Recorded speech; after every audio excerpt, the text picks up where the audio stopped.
आज सुनिए शनिवार के दिन सुनी जाने वाली शनि महाराज की और हनुमान जी की कथा। इनकी कथा को जो भी भक्त श्रद्धा पूर्वक सुनता है उसे मिलती है कष्टों से मुक्ति।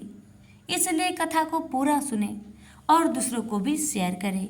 प्रेम से बोले शनि महाराज की जय, पवन पुत्र हनुमान की जय। एक ब्राह्मण को सपने में नीली घोड़ी पर नीले कपड़े पहने एक आदमी दिखाई देता है और कहता है, हे ब्राह्मण देवता, मैं तेरे लगूंगा। ब्राह्मण घबरा कर उठ गया। अगले दिन यही सपना उसे फिर आता है। यह सपना उसे रोज आने लगा। वह परेशान हो गया और चिंता के मारे दुबला होने लगा।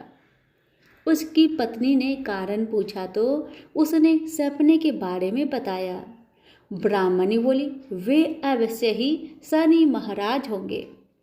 अब की बार देखे तो कहना लग जाओ, पर सवा पहर से ज्यादा मत लगना।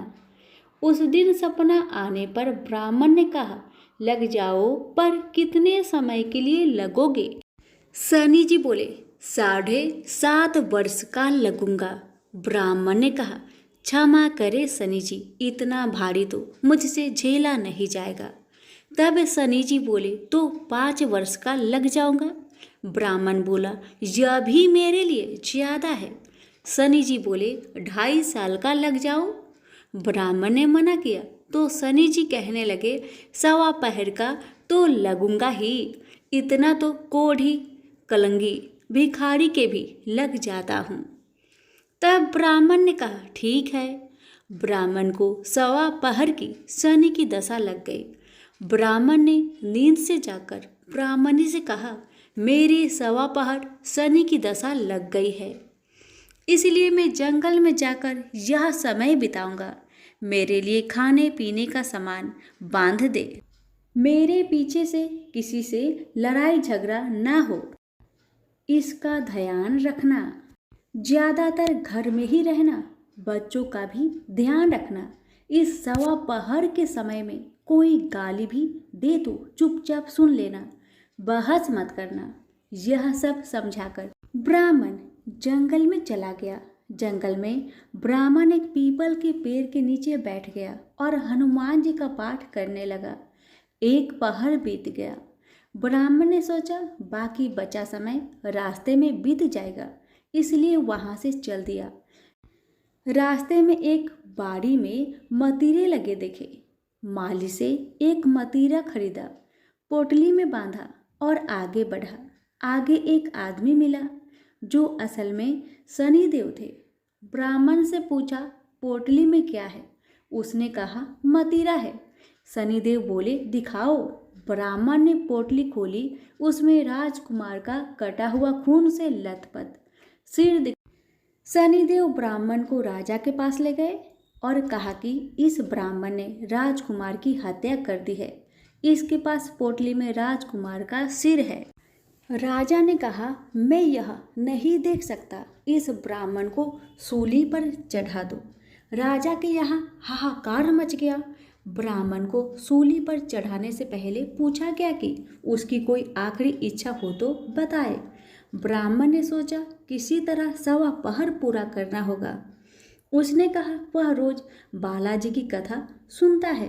मरने से पहले अंतिम बार बालाजी की कथा सुनना चाहता हूँ। ब्राह्मण को कथा सुनाने का प्रबंध किया गया। कथा कहते कहते सवा पहर पूरा हो गया। शनि की दशा टलते ही राजकुमार शिकार खेर कर लौटता हुआ दिखाई दिया। राजकुमार को आता देख राजा बहुत खुश हुआ, लेकिन उसे निर्दोष ब्राह्मण की हत्या का दोष लगने का डर सताने लगा। उसने तुरंत घुड़सवार सैनिकों को ब्राह्मण को आदर सहित ले आने के लिए भेजा। ब्राह्मण राज दरबार में आया तो राजा ने क्षमा मांगी और पोटली दिखाने के लिए कहा। पोटली खोली तो उसमें मतीरा था। राजा ने इन सब के बारे में पूछा तो ब्राह्मण ने बताया, मुझे सवा पहर की शनिचर की दशा लगी थी, इस कारण यह सब तमाशा हुआ। राजा ने पूछा, यह दशा कैसे टलती है? ब्राह्मण बोला, राजा, ये सेठ के लगे तो काला हाथी या काला घोड़ा दान करे, गरीब के लगे तो पीपल की पूजा करे तब बोले साचा शनिचर कहिए जाके पाओ सदा ही पढ़िए। शनि की कहानी सुने, तिल का तेल और काला उड़द दान करे, काले कुत्ते को तेल से चूपर कर रोटी खिलाए तो शनिचर की दशा उतर जाती है। राजा ने उसे मदिरा वापस दे दिया। घर आकर ब्राह्मण ने मदिरा काटा तो उसके बीज की जगह हीरे मोती निकले। ब्राह्मणी ने पूछा, यह कहाँ से लाए? आप तो कह रहे थे शनि की दशा लगी है। ब्राह्मण ने कहा, जब दशा लगी थी तो यही मदिरा राजकुमार का सिर बन गया था। उतरती दशा के शनि जी निहाल कर गए। हे शनि देवता, जैसे ब्राह्मण के शनि की दशा लगी वैसे किसी के ना लगे। निहाल सबको करे। प्रेम से बोलिए शनि महाराज की जय हो। एक समय स्वर्गलोक में सबसे बड़ा कौन कि प्रश्न पर 9 ग्रह में वाद विवाद हो गया। विवाद इतना बढ़ा कि परस्पर भयंकर युद्ध की स्थिति बन गई। निर्णय के लिए सभी देवता देवराज इंद्र के पास पहुंचे और बोले, हे देवराज, आपको निर्णय करना होगा कि हम में से सबसे बड़ा कौन है। देवताओं का प्रश्न सुनकर देवराज इंद्र उलझन में पड़ गए। इंद्र बोले, मैं इस प्रश्न का उत्तर देने में असमर्थ हूँ। हम सभी पृथ्वी लोक में उज्जैनी नगरी में राजा विक्रम आदित्य के पास चलते हैं। देवराज इंद्र सहित सभी ग्रह उज्जैनी नगरी पहुंचे। महल में पहुंचकर जब देवताओं ने उनसे अपना प्रश्न पूछा तो राजा विक्रमादित्य भी कुछ देर के लिए परेशान हो उठे, क्योंकि सभी देवता अपनी अपनी शक्तियों के कारण महान थे। किसी को भी छोटा या बड़ा कह देने से उनके क्रोध के प्रकोप से भयंकर हानि पहुंच सकती थी।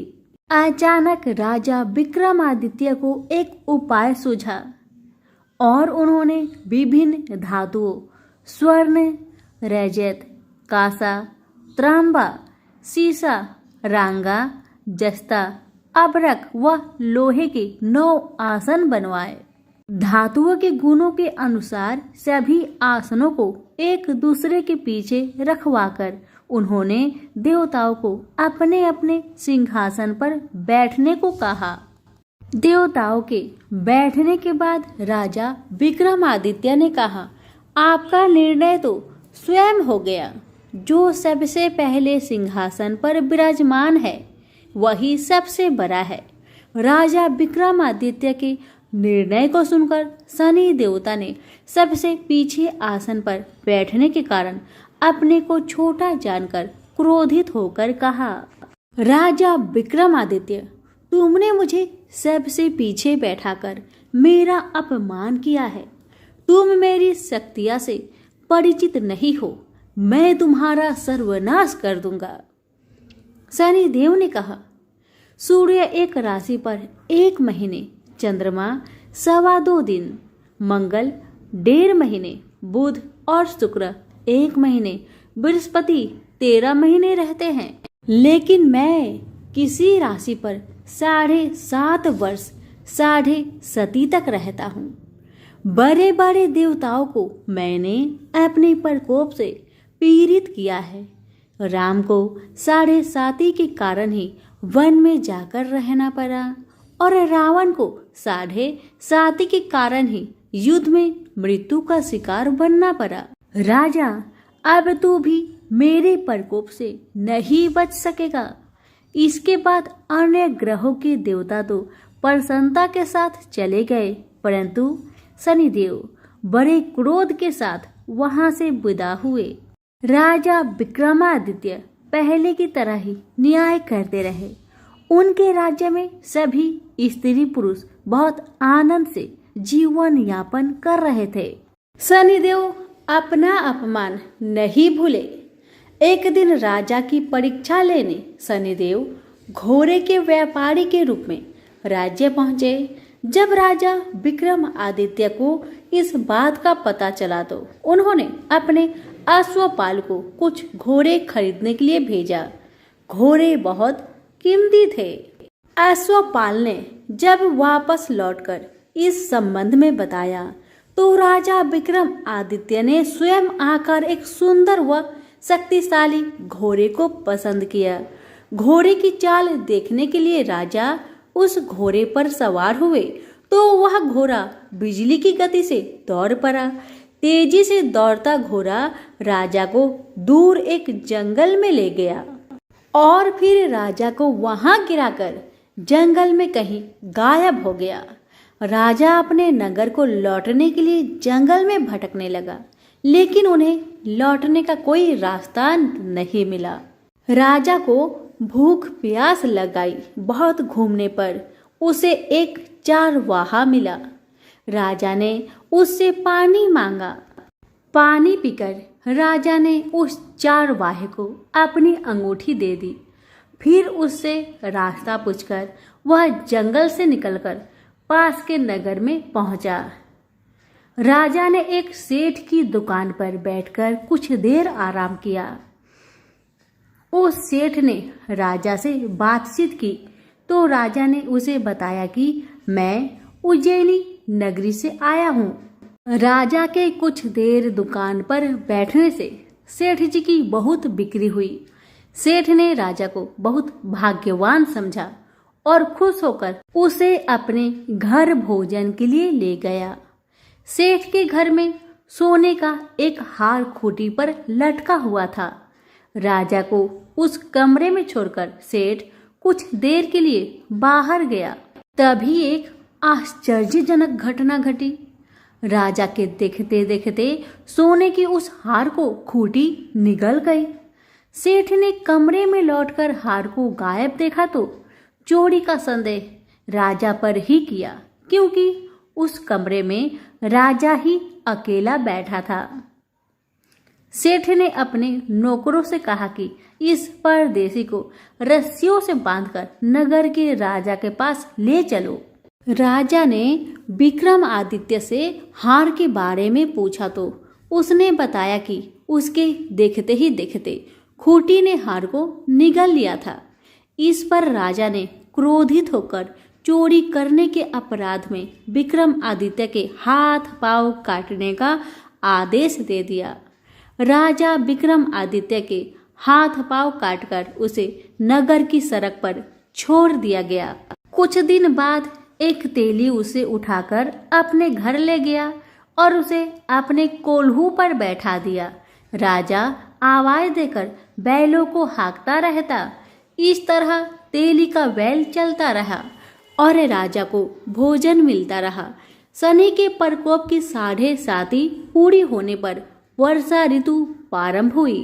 राजा विक्रमादित्य एक रात मेघ मल्हार गा रहा था कि तभी नगर के राजा की लड़की राजकुमारी मोहिनी रथ पर सवार उस तेली के घर के पास से गुजरी।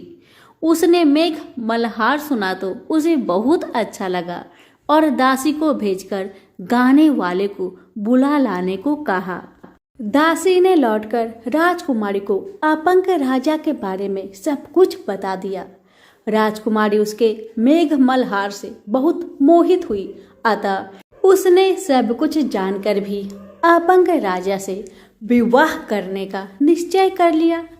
राजकुमारी ने अपने माता पिता से जब यह बात कही तो वे हैरान रह गए। रानी ने मोहिनी को समझाया, बेटी तेरे भाग्य में तो किसी राजा की रानी होना लिखा है, फिर तू उस अपंग से विवाह करके अपने पांव पर कुल्हाड़ी क्यों मार रही हो। राजकुमारी ने अपनी जिद नहीं छोड़ी। अपनी जिद पूरी कराने के लिए उसने भोजन करना छोड़ दिया और प्राण त्याग देने का निश्चय कर लिया।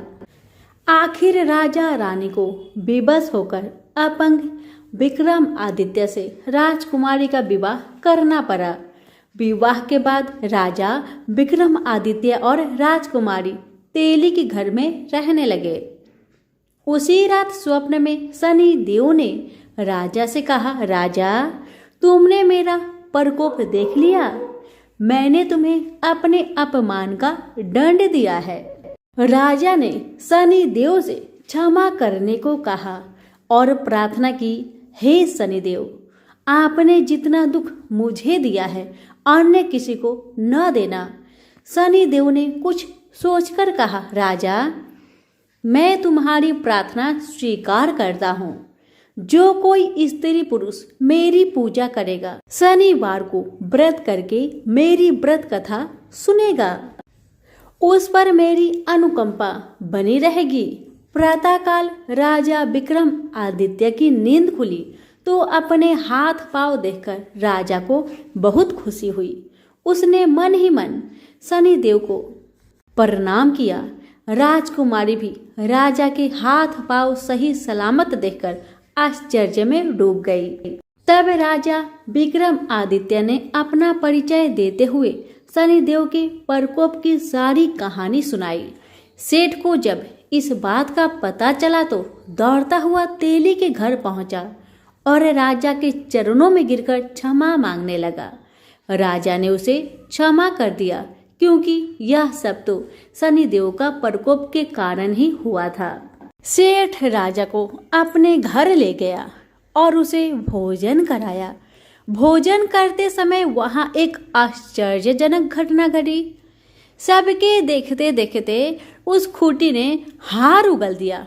सेठ जी ने अपनी बेटी का विवाह भी राजा के साथ कर दिया और बहुत से स्वर्ण आभूषण, धन आदि देकर राजा को विदा किया।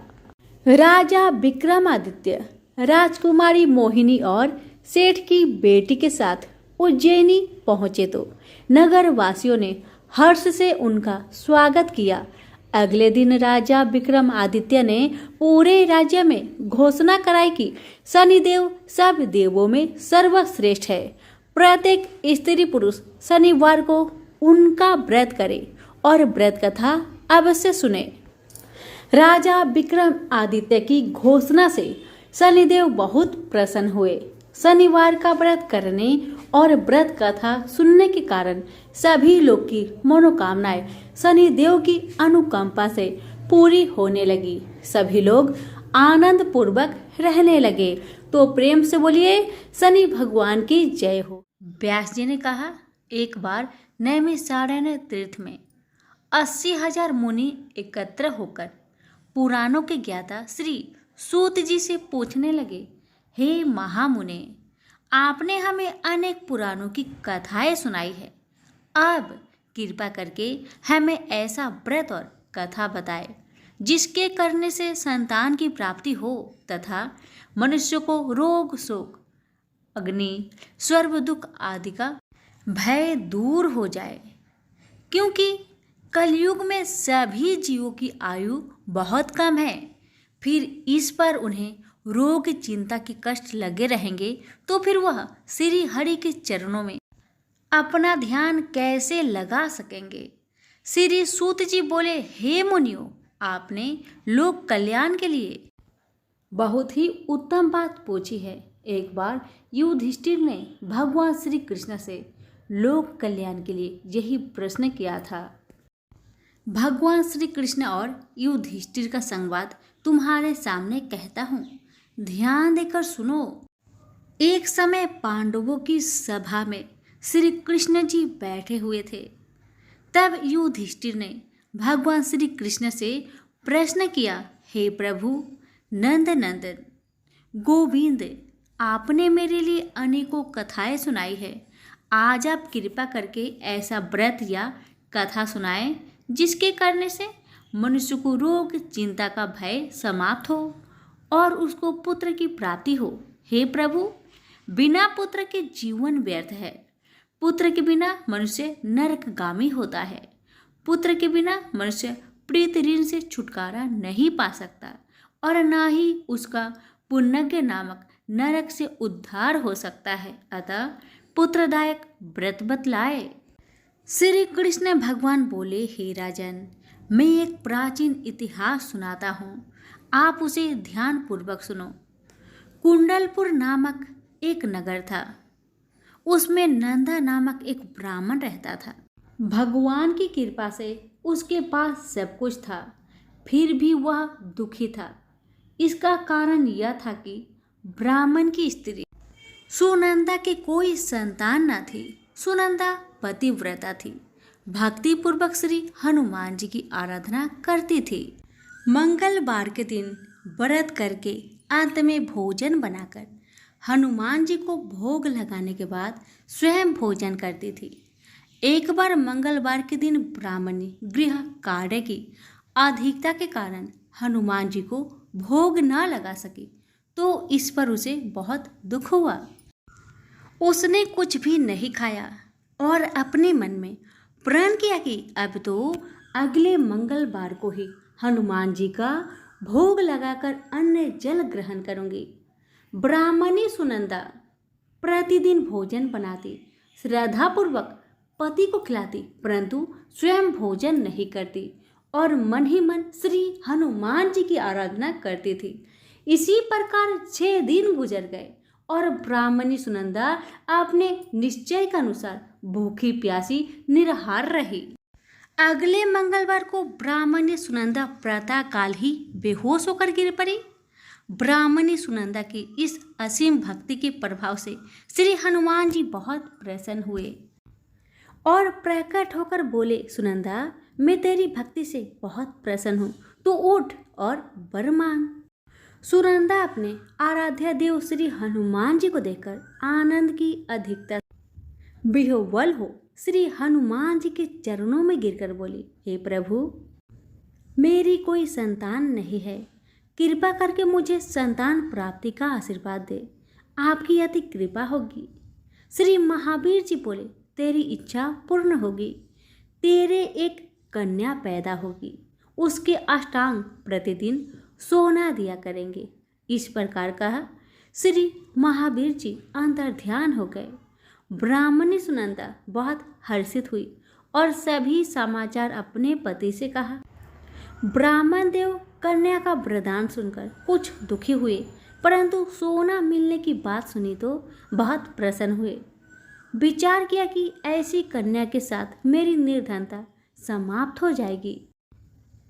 श्री हनुमान जी की कृपा से वह ब्राह्मणी गर्भवती हुई और 10वें महीने में उसे बहुत ही सुंदर पुत्री प्राप्त हुई।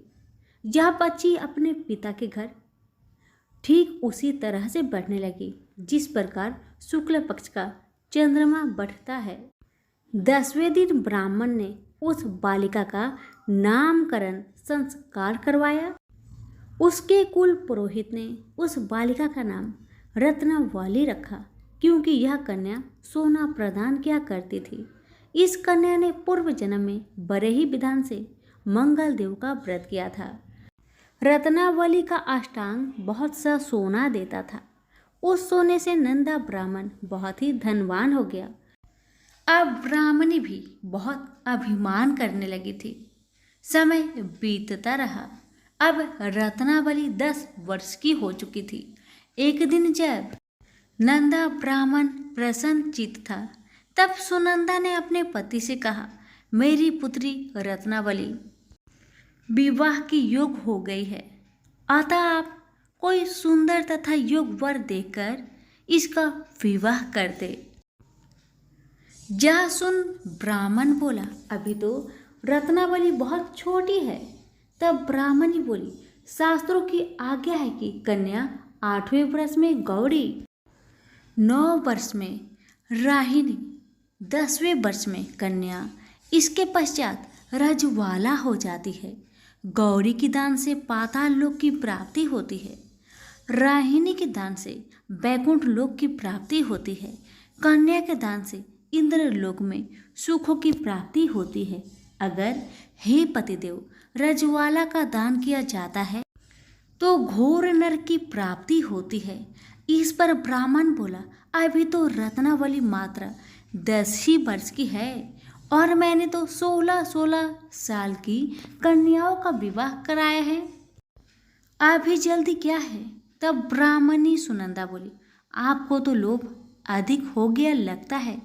शास्त्रों में कहा गया है कि माता पिता और बड़ा भाई रजवाला कन्या को देखते हैं तो वह अश्व ही नरकगामी होते हैं। तब ब्राह्मण बोला, अच्छी बात है, कल मैं अवश्य ही योग वर की तलाश में अपना दूत भेजूंगा।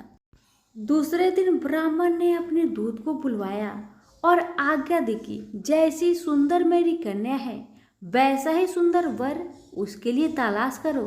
दूत अपने स्वामी की आज्ञा पाकर निकल पड़ा। पंपई नगर में उसने एक सुंदर लड़के को देखा। यह बालक एक ब्राह्मण परिवार का बहुत गुणवान पुत्र था। इसका नाम सोमेश्वर था। दूत ने इस सुंदर व गुणवान ब्राह्मण पुत्र के बारे में अपने स्वामी को पूर्ण विवरण दिया। ब्राह्मण नंदा को भी सोमेश्वर अच्छा लगा और फिर शुभ मुहूर्त में विधि पूर्वक कन्यादान करके ब्राह्मण ब्राह्मणी संतुष्ट हुए। परंतु ब्राह्मण के मन में तो लोभ समाया हुआ था। उसने कन्यादान तो कर दिया था पर वह बहुत खिन्न भी था।